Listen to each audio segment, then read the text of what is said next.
Hello friends, welcome to Rai study circle. நீங்க நம்ம சேனல்ல என்ன பார்க்க போறோம்னு பாத்தீங்கன்னா, மறக்காம சர்ப்ரைஸ் பண்ணுங்க. Thank you.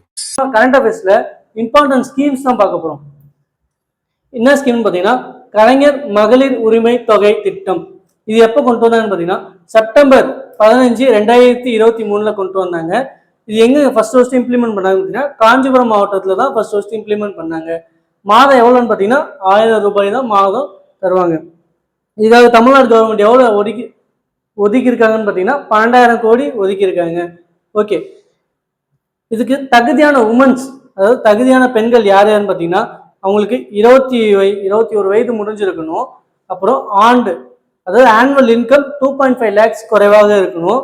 அப்புறம் நன்சை 5 ஏக்கருக்கு குறைவாக இருக்கணும். நன்சை நிலங்கள் 5 ஏக்கருக்கு குறைவாக இருக்கணும், அல்லது புன்சை நிலங்கள் 10 ஏக்கருக்கு குறைவாக இருக்கணும்.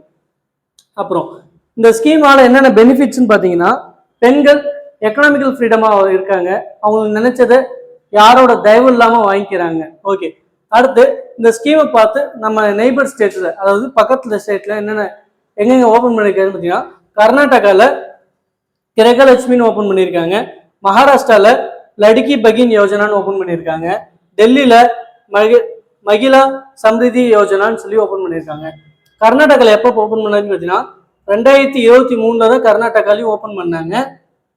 மகாராஷ்டிராவில் 2024 ஓப்பன் பண்ணாங்க.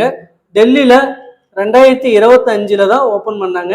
அடுத்து இது கர்நாடகாவில் எவ்வளோ தராங்கன்னு பார்த்தீங்கன்னா, மாதம் 2000 ரூபாய் தராங்க. மகாராஷ்டிராவில் மாதம் 1500 ரூபாய் தராங்க. டெல்லியில் 2500 ரூபாய் தராங்க. இந்த இதெல்லாம் நல்லா நோட் பண்ணி வச்சுக்கோங்க. இதெல்லாம் கண்டிப்பாக அசஸிங் ரீசனில் கேட்கறதுக்கு வாய்ப்புகள் அதிகம். நல்லா பார்த்துக்கோங்க. தேங்க்யூ.